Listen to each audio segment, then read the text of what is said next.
Bonjour, je m'appelle John et je travaille chez Lynda, l'agence digitale de l'Inagora. Aujourd'hui, je vais vous parler d'une étape cruciale pour définir nos stratégies digitales innovantes. Il s'agit de l'atelier d'idéation. Un atelier d'idéation est un atelier pendant lequel un petit groupe d'individus se réunit pour mener une réflexion collective sur un problème ou un sujet. Aujourd'hui, à l'heure de la disruption digitale permanente, c'est une méthode très utile pour définir des stratégies et des produits innovants. Ma présentation sera composée de 5 phases que j'aborderai successivement au cours de 2 vidéos.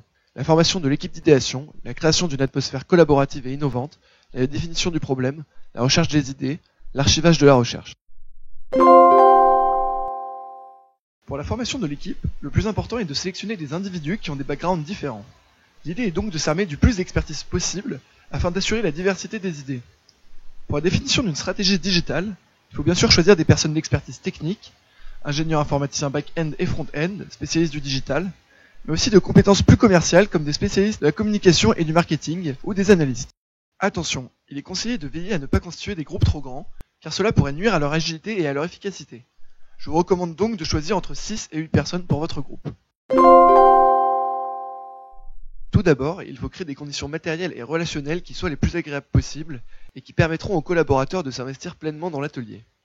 Il faut donc en premier lieu que les conditions pratiques soient bonnes. Espace lumineux, accueillant, avec la possibilité de manger, de boire, etc. Si possible, il faut faire en sorte que l'atmosphère s'éloigne de la routine de travail des différents collaborateurs, car cela contribue à créer l'esprit d'invention requis pour l'atelier. Il faut ensuite qu'une certaine proximité soit instaurée entre les différents membres. L'idée est qu'ils soient à l'aise les uns avec les autres.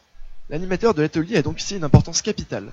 Il doit remarquer les personnalités fortes et les personnes plus timides qui risquent de se censurer inconsciemment. L'animateur peut alors avoir recours à l'anonymat pour que personne ne se limite.